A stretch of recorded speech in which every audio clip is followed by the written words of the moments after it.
Bismillahirrahmanirrahim. Assalamualaikum warahmatullahi wabarakatuh. Selamat malam para pendengar Pro 1 RRI Palembang dimanapun Anda berada. Pada malam hari ini kita akan melanjutkan tadarusan Al-Quran bersama santri dari Pondok Pesantren Ahlul Quran Sumatera Selatan. Pada malam hari ini tadarusan akan dimulai dari surah Al-Anfal ayat ke-41. Kami ulangi, pada malam hari ini tadarusan akan dimulai dari surah Al-Anfal ayat ke-41. Sebelum kita tadarusan, marilah kita mengirimkan surah Al-Fatihah. Kita hadiahkan kepada guru-guru kita yang telah mengajarkan Al-Quran kepada kita semua. Al-Fatihatu ila hadratin Nabi Muhammadin Mustafa sallallahu alaihi wasallam wa ala alihi wa sahbihi wa azwaji wa zurriyyati wa ahlil baiti ajma'in wa ila arwahi khulafa rasidin sadatina Abi Bakr wa Umar wa Utsman wa Ali wa tabi'in wa tabi'in ila jami'il awliya fi Palembang wa sunan li silsilatul Quran fi Palembang. Allahumma lahu ya Ja'far as-Siddiq wa lahu ya Ahmad dan Saud Kanis wa lahu ya Ahmad Syazil Mustafa wa lahu ya Gus Ahmad Nabi Jibril Sanji wa lahu al-Sad ka Masjid Nabi Azhari min Azhari anna Allah yaghfir lahum wa yarhamuhum wa yu'li darajatin fil jannah wa yaskinhum al jannata bi rahmatihi ila hadratin Nabi Muhammadin Mustafa sallallahu alaihi wasallam. Syai'ulillahi lahumul Fatihah. A'udzu billahi minasy syaithanir rajim. Bismillahirrahmanirrahim. Alhamdulillahi rabbil alamin. Ar-rahmanir rahim. Maliki yaumiddin. Iyyaka na'budu wa iyyaka nasta'in. Ihdinas siratal mustaqim. Siratal ladzina an'amta 'alaihim ghairil maghdubi 'alaihim waladdallin. Amin. Rabbi ighfirli wa liwalidayya lil mu'minina amin ya rabbal alamin. Bismillahirrahmanirrahim. Wa'lamu annama ghanimtum min syai'in fa anna lillahi khumsahu walirrasul walidhil qurba wal yatama wal masakin wabnis sabili in kuntum amantum billah billahi wa ma anzalna ala abdina yawmal furqani yawmal taqal jam'an wallahu ala kulli syai'in qadir. Il antum bil udwati dunya wa hum bil udwatil quswa warrakbu asfala minkum walau tawa'adtum lakhtalaftum fil mi'adi walakin liyaqdiyallahu amran kana maf'ulan liyahlika man halaka an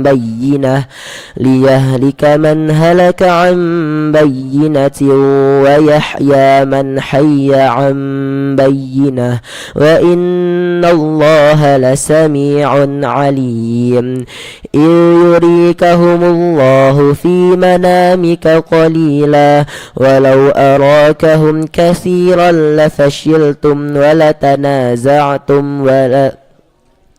ولو أراكهم كثيرا لفشلتم ولتنازعتم في الأمر ولكن الله سلم إنه عليم بذات الصدور. وإذ يريكموهم إذ التقيتم في أعينكم قليلا ويقللكم في أعينهم ليقضي الله أمرا كان مفعولا وإلى الله ترجع الأمور. يا أيها الذين آمنوا إذا لقيتم فئة فاثبتوا واذكروا الله كثيرا لعلكم تفلحون.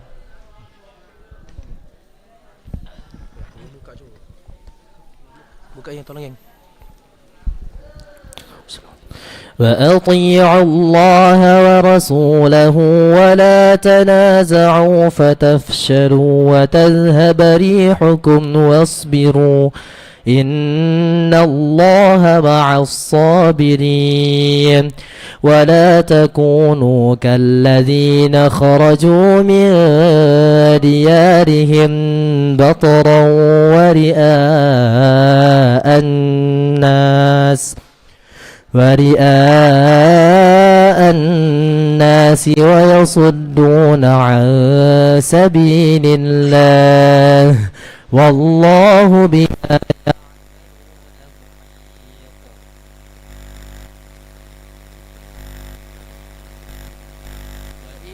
زين لهم الشيطان أعمالهم وقال لا غالب لكم اليوم من الناس وإني جار لكم فلما تراءت الفئتان نكص على عقبيه وقال إني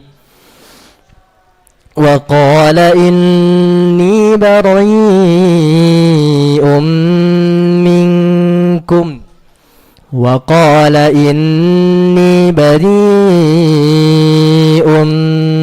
منكم إني أرى ما لا ترون إني أخاف الله والله شديد العقاب إذ يقول المنافقون والذين في قلوبهم مرض غير هؤلاء دينهم إذ يقول المنافقون والذين في قلوبهم مرض غر هؤلاء دينهم ومن يتوكل على الله فإن الله عزيز حكيم ولو ترى إذ يتوفى الذين كفروا الملائكة يضربون وجوههم وأدبارهم وذوقوا عذاب الحريق ذلك بما قدمت أيديكم وأن الله ليس بظلام للعبيد كدأب آل فرعون والذين من قبلهم كفروا بآيات الله فأخذهم الله بذنوبهم إن الله قوي شديد العقاب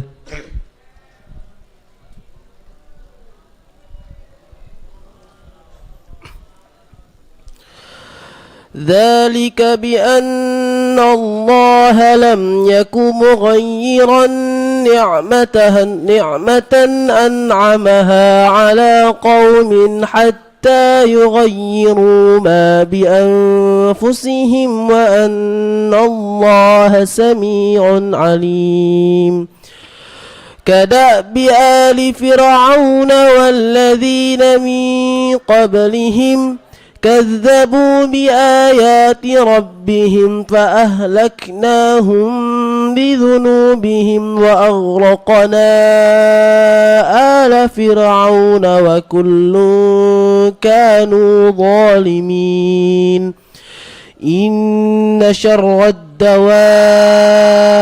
عند الله الذين كفروا فهم لا يؤمنون الذين عاهدت منهم ثم ينقضون عهدهم في كل مرة وهم لا يتقون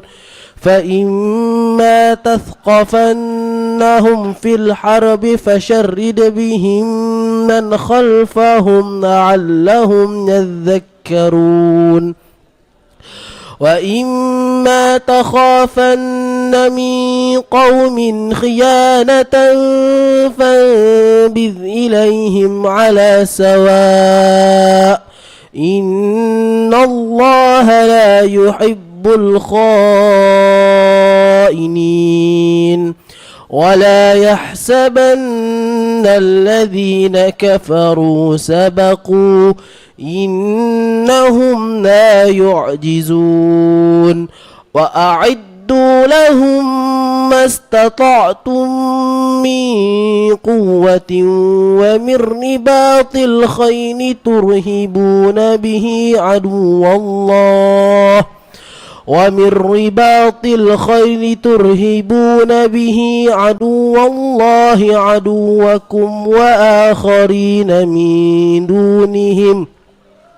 لا تعلمونهم الله يعلمهم وما تنفقوا من شيء في سبيل الله يوفى إليكم وأنتم لا تظلمون وإن جنحوا للسلم فاجنح لها وتوكل على الله إنه هو السميع العليم.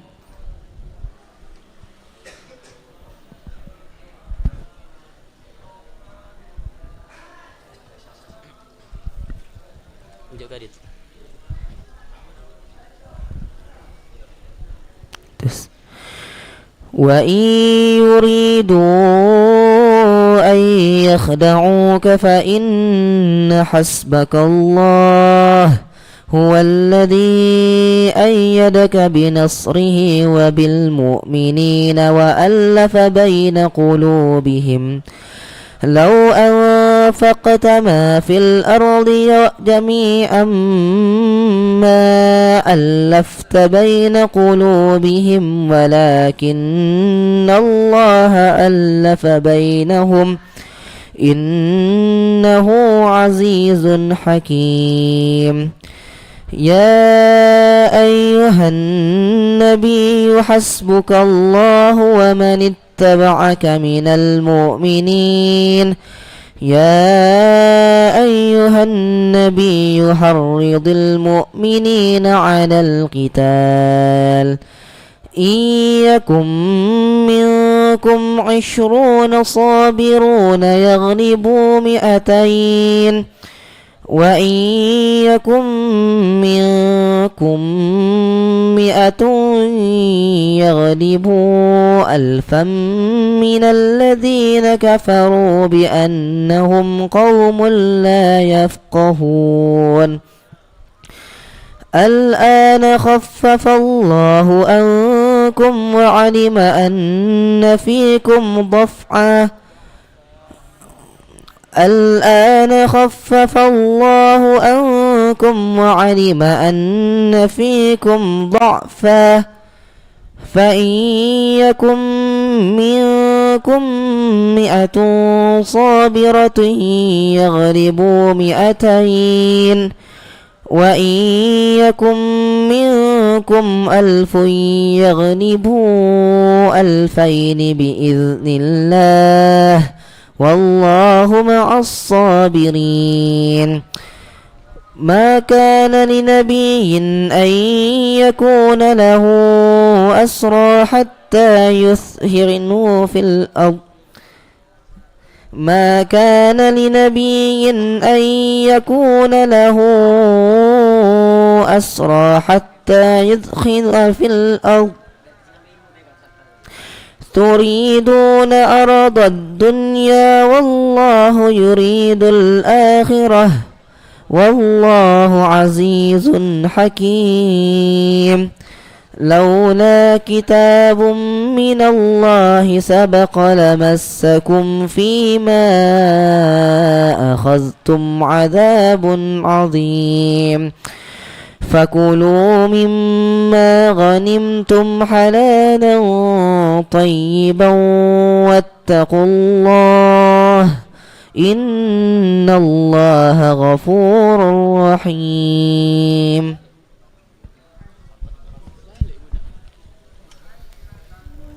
يا أيها النبي قل لمن في أيديكم من الأسرى إن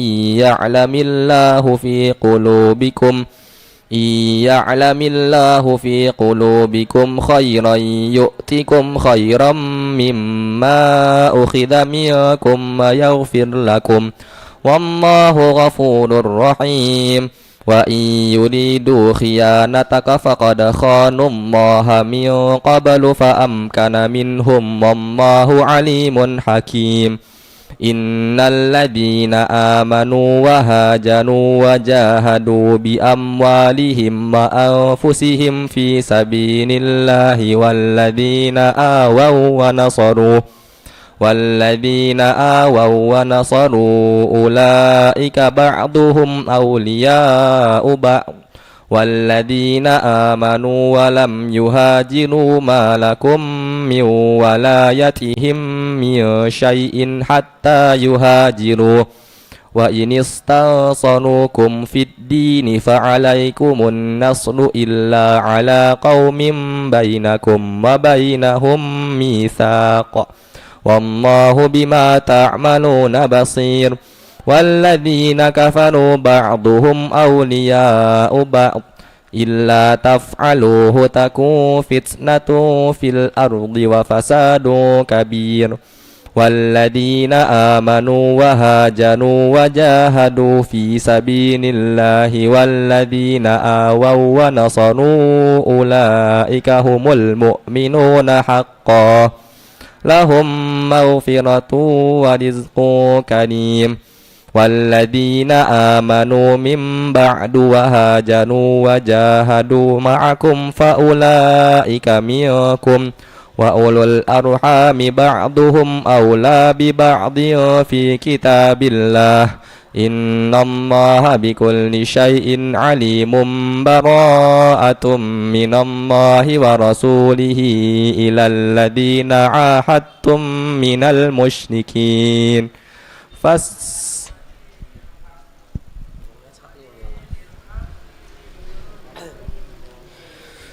فسيحوا في الأرض 4 أشهر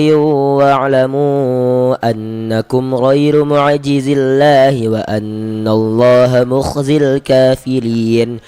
وأذان من الله ورسوله إلى الناس يوم الحج الأكبر أن الله بريء من المشركين ورسوله فإن تبتم فهو خير لكم وإن توليتم فاعلموا أنكم غير معجز الله وبشر الذين كفروا بعذاب أليم إلا الذين عاهدتم من المشركين ثم لم ينقصوكم شيئا ولم يظاهروا عليكم أحدا فأتموا إليهم عهدهم إلى مدتهم إن الله يحب المتقين فإذا انسلخ الأشهر الحرم فاقتلوا المشركين حيث وجدتموهم وخذوهم واحصروهم فإذا انسلخ الأشهر الحرم فاقتلوا المشركين حيث وجدتموهم وخذوهم واحصروهم واقعدوا لهم كل مرصد فإن تابوا وأقاموا الصلاة وآتوا الزكاة فخلوا سبيلهم إن الله غفور رحيم وإن أحد من المشركين استجارك فأجله حتى يسمع كلام الله ثم أبلغه مأمنه ذلك بأنهم قوم لا يعلمون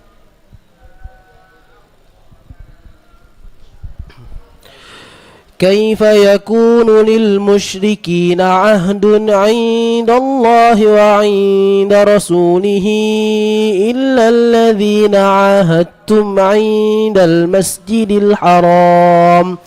فما استقاموا لكم فاستقيموا لهم إن الله يحب المتقين كيف وإن يظهروا عليكم لا يرقبوا فيكم إلا ولا ذمة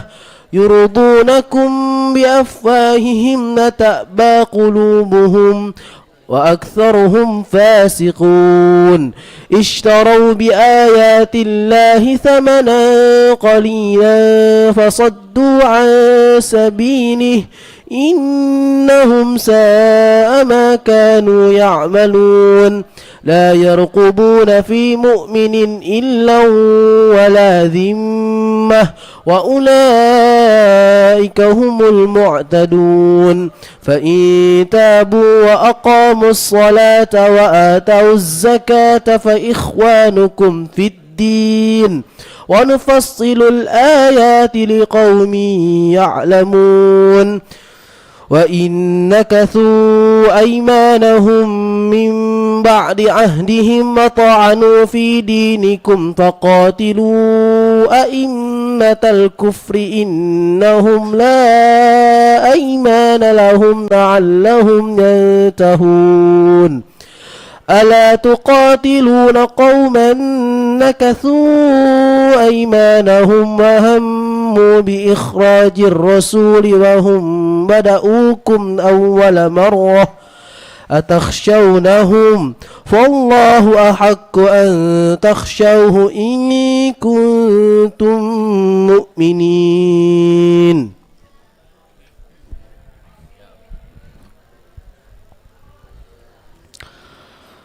قاتلوهم يعذبهم الله بأيديكم ويخزهم وينصركم عليهم ويشفي صدور قوم مؤمنين ويذهب غيظ قلوبهم ويتوب الله على من يشاء والله عليم حكيم أم حسبتم أن تتركوا ولما يعلم الله الذين جاهدوا منكم ولم يتخذوا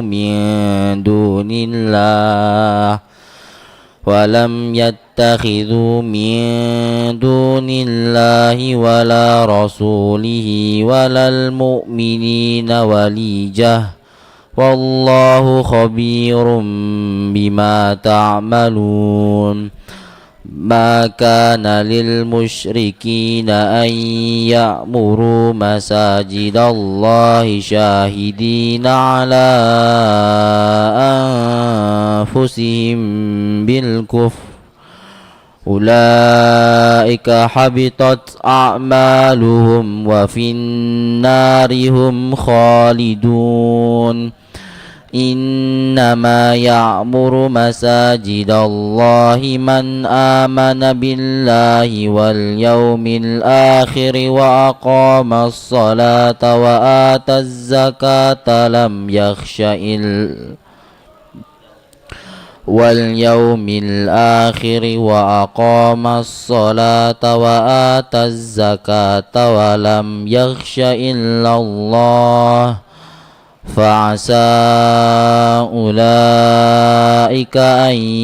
يكونوا من المهتدين أجعلتم سقاية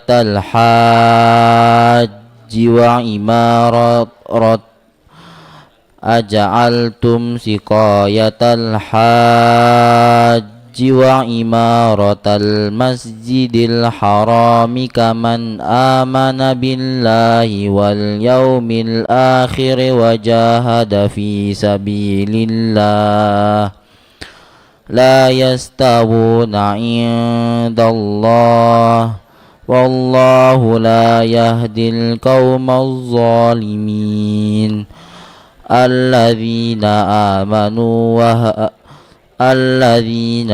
آمنوا وهاجروا وجاهدوا في سبيل الله بأموالهم وأنفسهم أعظم درجة عند الله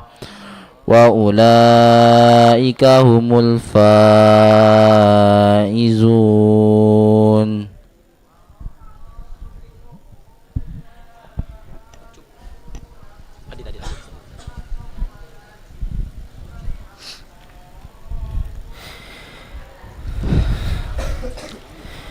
يبشرهم ربهم برحمة منه ورضوان وجنات لهم فيها نعيم مقيم خالدين فيها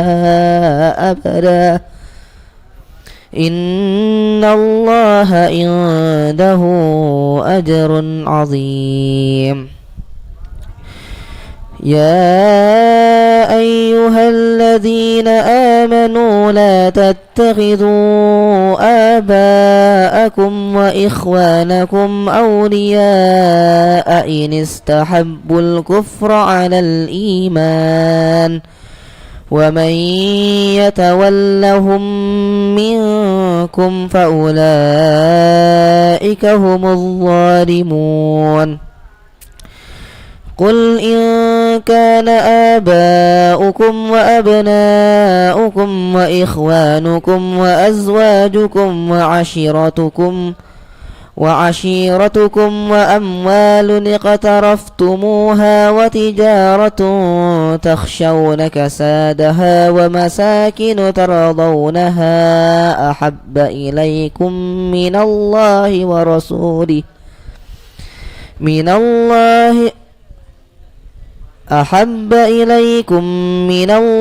ورسوله وجهاد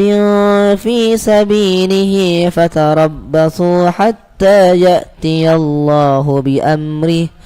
والله لا يهدي القوم الفاسقين.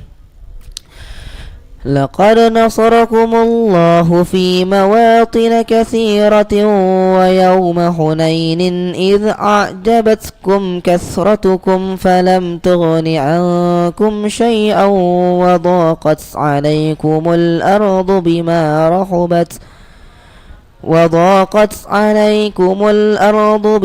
رحبت ثم وليتم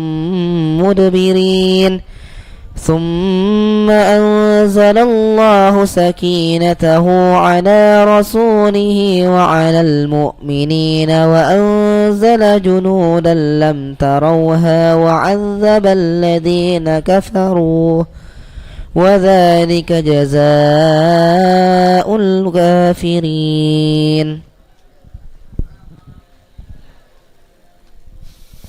ثم يتوب الله من بعد ذلك على من يشاء والله غفور رحيم. يا أيها الذين آمنوا إنما المشركون نجس فلا يقربوا المسجد الحرام بعد عامهم هذا وإن خفتم عيلة فسوف يغنيكم الله من فضله إن شاء إن الله عليم حكيم. قاتلوا الذين لا يؤمنون بالله ولا باليوم الآخر ولا يحرمون ما حرم الله ورسوله ولا يدينون دين الحق من الذين أوتوا الكتاب حتى يعطوا الجزية عن يد وهم صاغرون. وقالت اليهود عزير ابن الله وقالت النصارى المسيح ابن الله ذلك قولهم بأفواههم يضاهئون قول الذين كفروا من قبل قاتلهم الله أنى يؤفكون. اتخذوا أحبارهم ورهبانهم أربابا من دون الله والمسيح ابن مريم وما أمروا إلا ليعبدوا إلها واحدا لا إله إلا هو سبحانه عما يشركون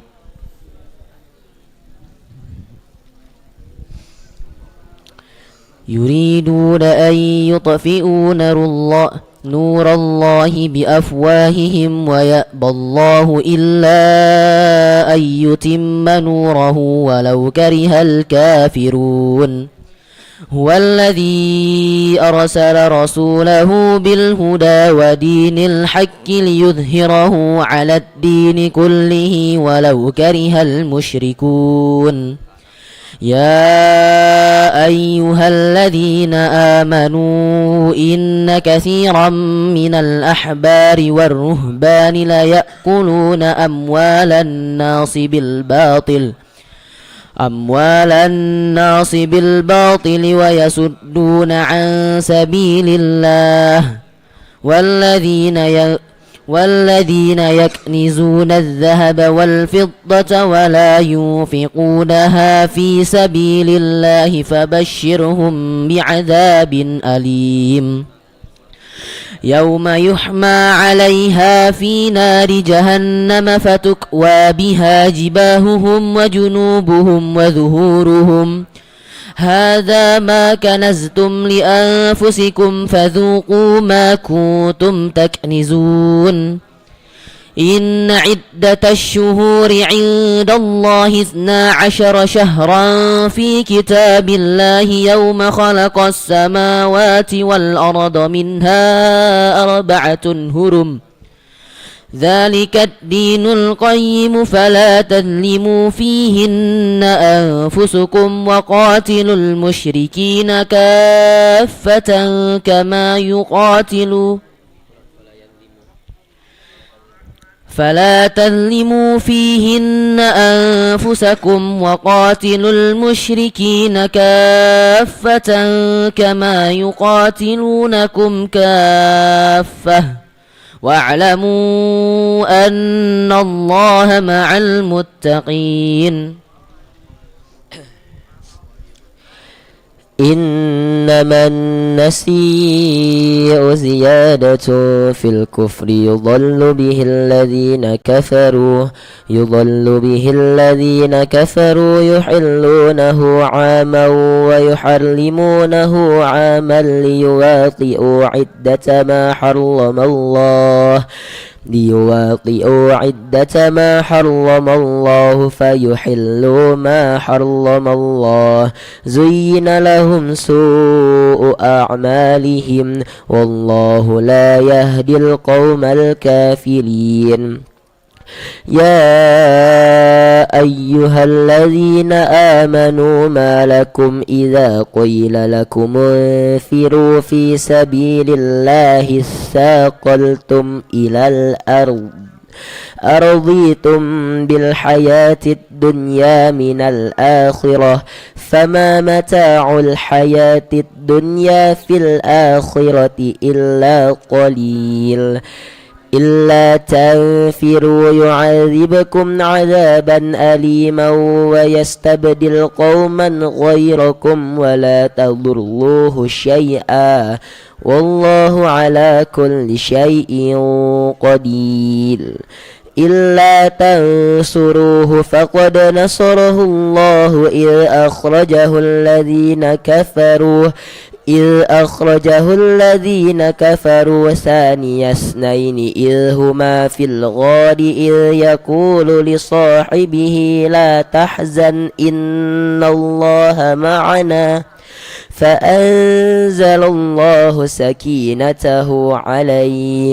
فأنزل الله سكينته عليه وأيده بجنود لم تروها وجعل كلمة الذين كفروا السفلى وكلمة الله هي العليا والله عزيز حكيم.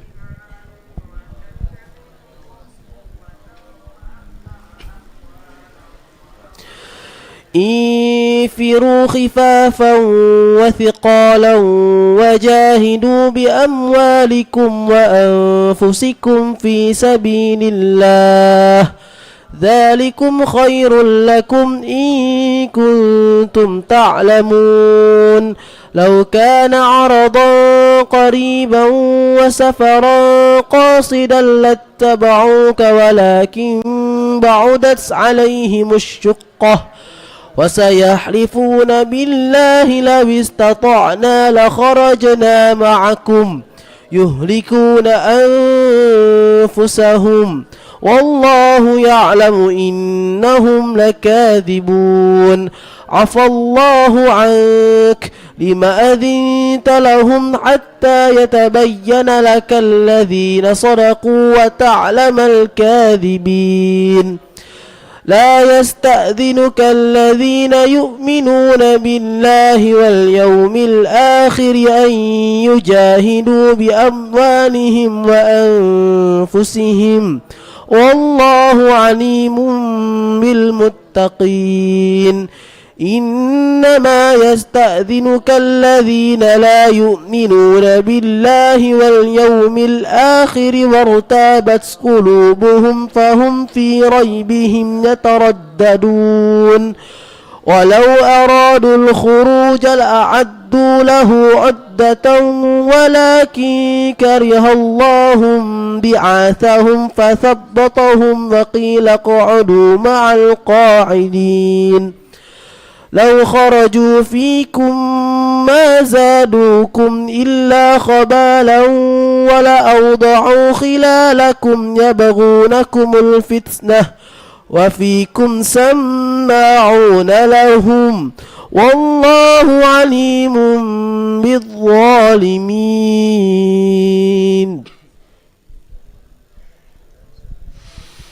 لقد ابتغوا الفتنة من قبل وقلبوا لك الأمور حتى جاء الحق وقلبوا لك الأمور حتى جاء الحق وظهر أمر الله وهم كارهون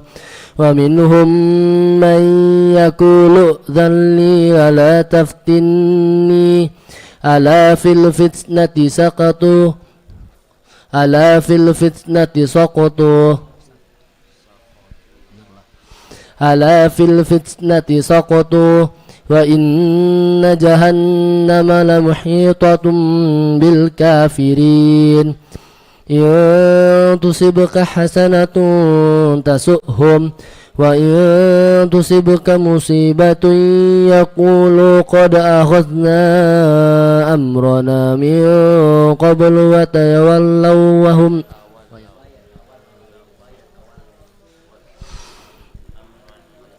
قد أخذنا أمرنا من قبل ويتولوا وهم فرحون قل لن يصيبنا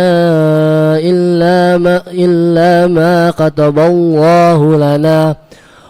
هو مولانا وعلى الله فليتوكل المؤمنون قل هل تربصون بنا إلا إحدى الحسنيين ونحن نتربص بكم أن يصيبكم الله بعذاب من عنده أو بأيدينا فتربصوا إنا معكم متربصون قل أنفقوا طوعا أو كرها لن يتقبل منكم إنكم كنتم قوما فاسقين وما منعهم أن تقبل منهم نفقاتهم إلا أنهم وما منعهم أن تقبل منهم نفقاتهم إلا أنهم كفروا بالله وبرسوله ولا يأتون الصلاة إلا وهم كسالى ولا يأتون الصلاة إلا وهم كسالى ولا ينفقون إلا وهم كارهون فلا تعجبك أموالهم ولا أولادهم إنما يريد الله ليعذبهم بها في الحياة الدنيا وتزهق أنفسهم وهم كافرون ويحلفون بالله إنهم لمنكم وما هم منكم ولكنهم قوم يفرقون لم يجدون ملجأ أو مغارات أو مدخلا لو يجدون ملجأ أو مغارات أو مدخلا لولوا إليه وهم يجمحون ومنهم من يلمزك في الصدقات فإن أعطوا منها رضوا وإن لم يعطوا منها إذا هم يسخطون ولو أنهم رضوا ما آتاهم الله ورسوله وقالوا حسبنا الله سيؤتينا الله من فضله ورسوله إنا إلى الله راغبون إنما الصدقات للفقراء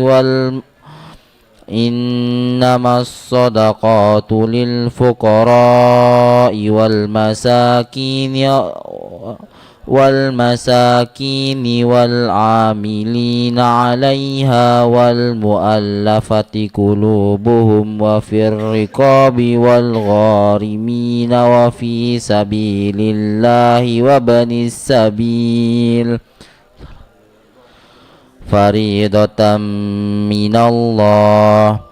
والله عليم حكيم ومنهم الذين يؤذون النبي ويقولون هو أذن قل أذن خير لكم يؤمن بالله ويؤمن للمؤمنين ورحمة للذين آمنوا منكم والذين يؤذون رسول الله لهم عذاب أليم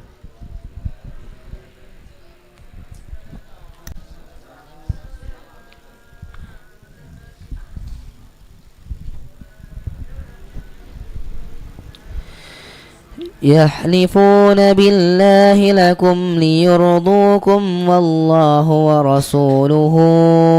أحق أن يرضوه يحلفون بالله لكم ليرضوكم والله ورسوله أحق أن يرضوه إن كانوا مؤمنين ألم يعلموا أنه من يحادد الله ورسوله فأن له نار جهنم خالدا فيها ذلك الخزي العظيم يحذر المنافقون أن تنزل عليهم سورة تنبئهم بما في قلوبهم قل استهزئوا إن الله مخرج ما تحذرون ولئن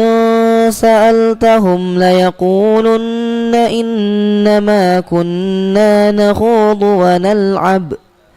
قل أبالله وآياته ورسوله كنتم تستهزئون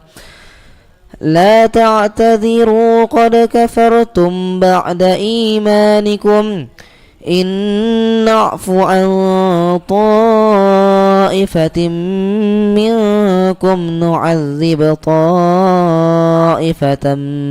بأنهم كانوا مجرمين المنافقون والمنافقات بعضهم من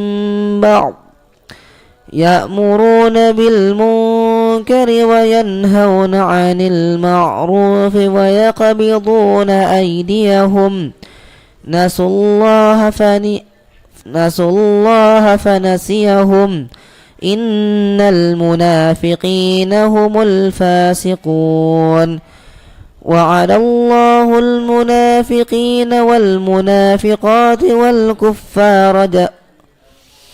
وعد الله المنافقين والمنافقات والكفار نار جهنم خالدين فيها هي حسبهم ولعنهم الله ولهم عذاب مقيم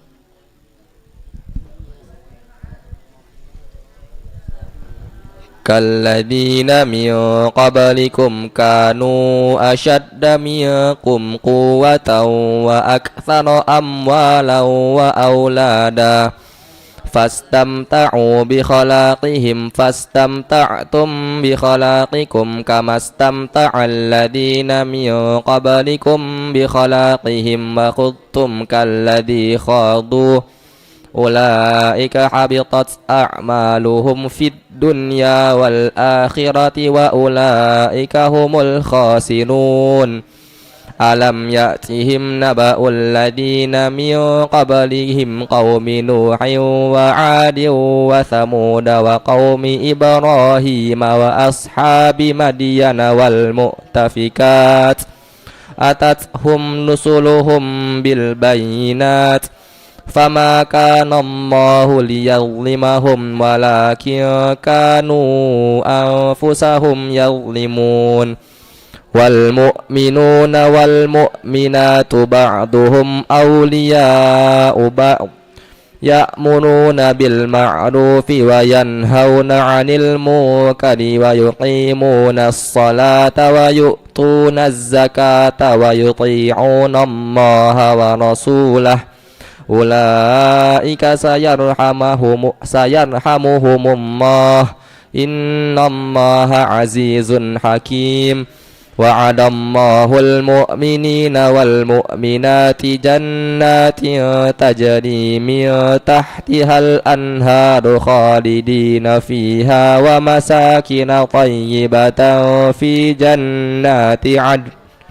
ورضوان من الله أكبر ذلك هو الفوز العظيم.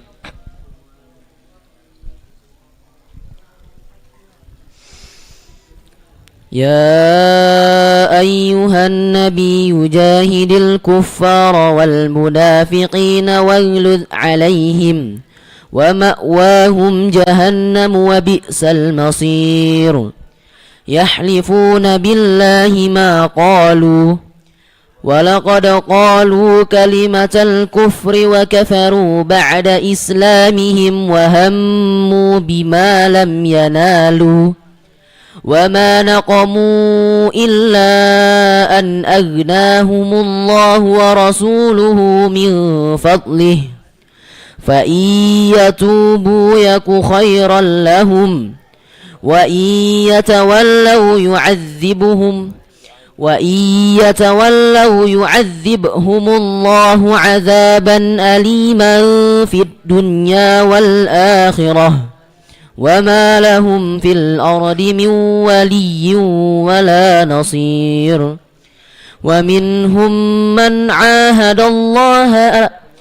ومنهم من عاهد الله لئن آتانا من فضله لنصدقن ولنكونن من الصالحين فلما آتاهم من فضله بخلوا به وتولوا وهم معرضون فأعقبهم نفاقا في قلوبهم إلى يوم يلقونه بما أخلفوا الله ما وعدوه وبما كانوا يكذبون ألم يعلموا أن الله يعلم سرهم ونجواهم وأن الله علام الغيوب الذين يلمزون المطوعين من المؤمنين في الصدقات والذين لا يجدون إلا جهدهم فيسخرون منهم سخر الله منهم ولهم عذاب أليم استغفر لهم أو لا تستغفر لهم إن تستغفر لهم 70 مرة فلن يغفر الله لهم ذلك بأنهم كفروا بالله ورسوله والله لا يهدي القوم الفاسقين فرح المخلفون بمقعدهم خلاف رسول الله وكرهوا أن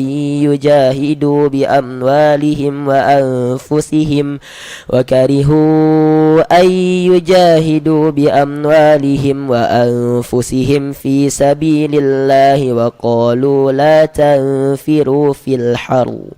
قل نار جهنم أشد حرا لو كانوا يفقهون فليضحكوا قليلا وليبكوا كثيرا جزاء بما كانوا يكسبون فإن رجعك الله إلى طائفة منهم فاستأذنوك للخروج فقل لن تخرجوا معي أبدا ولن تقاتلوا معي عدوا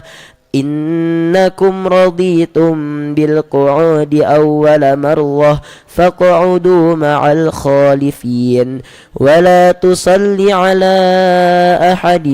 منهم مات أبدا ولا تقم على قبره إنهم كفروا بالله ورسوله وماتوا وهم فاسقون ولا تعجبك أموالهم وأولادهم إنما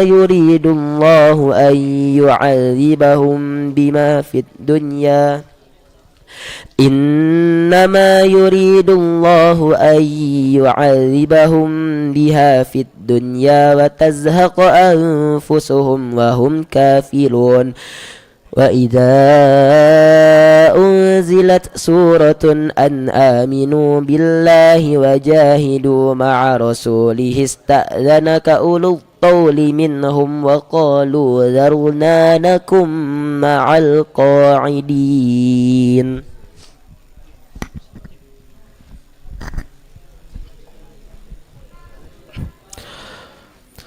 رضوا بأن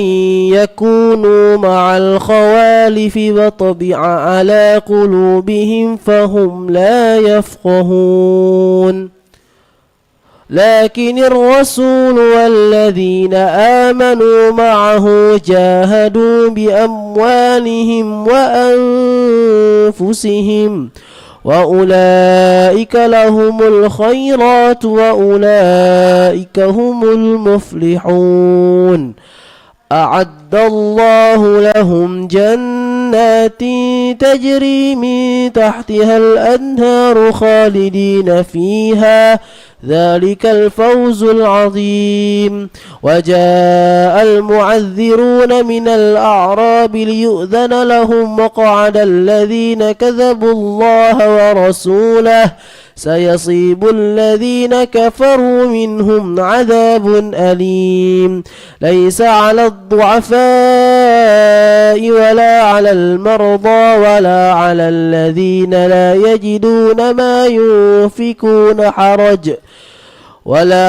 الذين لا يجدون ما ينفقون حرج إذا نصحوا لله ورسوله ما على المحسنين من سبيل والله غفور رحيم ولا على الذين إذا ما أتوك لتحملهم قلت لا أجد ما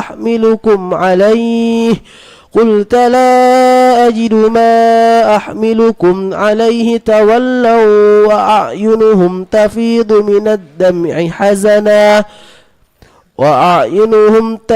من الدمع حزنا ألا يجدوا ما ينفقون إنما السبيل على الذين